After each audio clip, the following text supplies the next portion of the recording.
வணக்கம் ஃப்ரெண்ட்ஸ். இப்போ நம்ம இருக்கிற இடம் வந்து பார்த்தோன்னா ஈரோடு மாவட்டம் காஞ்சி கோயில், தம்பி அண்ணன் கோயில்னு சொல்லுவாங்க. தம்பி கலையன் கோயில் அப்படிம்பாங்க. அந்த ஏரியாவில் இருக்கும். தம்பி கலையன் கோயிலும்பாங்க. அங்கே இருக்கும். இந்த செவ்வாழைக்கு வந்து கரெக்டாக 15வது நாள் இன்றைக்கி 16 நாள் ஆச்சு.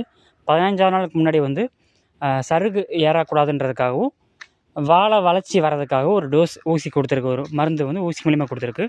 கொடுத்ததுலேருந்து 2 இலை வந்திருக்கு. இந்த இலையை பார்த்தா உங்களுக்கு தெரியும். தெளிவான இலை, எவ்வளோ பெருசு லென்த்து, சரியான லென்த்து, நல்லா அருமையாக வந்திருக்கு இலை. ஊசி மூலிமா மருந்து கொடுத்த ரிசல்ட் எப்படி தெரியும்னு பார்த்தீங்கன்னா, இலை வர வர வர இலை சைஸ் பெருசாகும், அகலம் பெருசாகிட்டே போகும்.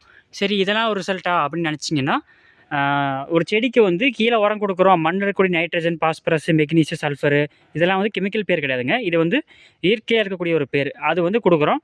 அது அழிச்சதுனால தான் வந்து இந்த மாதிரி கெமிக்கல் கீழே போட்டிருக்கோம். கெமிக்கலோ போரானோ பொட்டாசோ கொடுத்துட்ருக்கோம் இல்லைங்களா.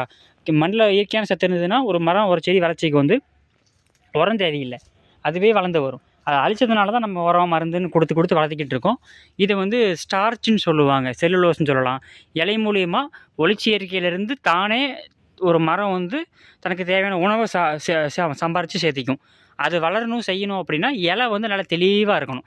இலை மூலிமா, சூரிய ஒளி மூலியமாக மருந்து உரம் எது கொடுத்தாலும் அதையும் எடுத்துக்கும். ஒளிச்சேர்க்கை மூலிமா தானே உணவு உற்பத்தி பண்ணிவிட்டு மரம் நல்லா வளரும். அந்த கணக்கு தான். ஸோ அது இப்போ நம்ம தண்ணி குடிக்கிறோமே வச்சுக்கலாம். அந்த கணக்கு உருவாகணும்னா இலை தெளிவாக இருக்கணும். ஸோ இந்த மாதிரி இலை வரும். எல்லா இலையுமே அப்படி தான் இருக்கு. நீங்கள் ஒரு மரம் காமிக்கல, பக்கத்துலேயும் காமிக்கிறேன். அடுத்து அதாவது நான் புதுசாக வந்த குருத்தை தான் காமிக்கிறேன், பழைய இலையை காமிக்கல. தெரியுதுங்களா?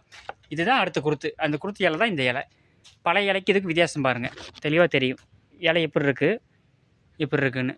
அடுத்த இலையும் காமிக்கிறேன், பக்கத்தில் மரத்துலையும் இந்த அளவுக்கு தெளிவாக இருக்குது.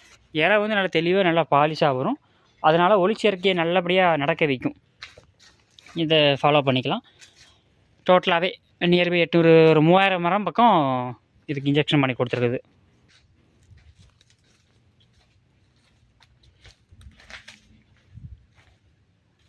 வர கொடுத்தும் தெளிவாக வரும். கொஞ்சம் வளர்ச்சி இல்லாத மரம் கூட நல்லா வளர்ந்து வந்துருக்கு. இந்த காஞ்சாரம்பாங்க, இது வந்து கண்ட்ரோல் பண்ணிக்கலாம். இப்போ இந்த இலை இருக்கா, அடுத்த இலையில் ஒன்றும் பரவாயில்ல, தெரியுதுங்களா? அடுத்த புது இலையில் வந்து பரவாது. ஸோ இந்த மாதிரி பண்ணிக்கலாம். சருகுநோய் பிரச்சனை, அடித்தண்டு ஊக்கம் வர்றது, வாழை வளர்ச்சி வர்றது, காய் ஊக்கத்துக்கு, காய் பாலிஸுக்கு, கள்ளிப்பூச்சி பிரச்சனைக்கு, வண்டு பிரச்சனைக்கு, ஒரு வாழை சம்மந்தமாக A to Z எதுனாலும் சொல்லுங்கள். ரொம்ப கம்மியான செலவில், விவசாயிகளுக்கு திருப்திகரமான செலவில் நாங்கள் தாராளமாக பண்ணித்தரோம். ஃபீல்டு விசிட்டிங்கை பாருங்கள். 15 நாளைக்கு ஒன்ஸ் வந்துடுவோம். கரெக்டாக 15 நாள் முடிஞ்சு நீங்கள் 15வது நாள் ஊசி போட்டதுலேருந்து வந்து ஃபீல்டு பார்த்துட்ருக்கு. ஸோ இந்த ஃபீல்டு சர்வீஸும் உங்களுக்கு பண்ணி கொடுக்குறோம்.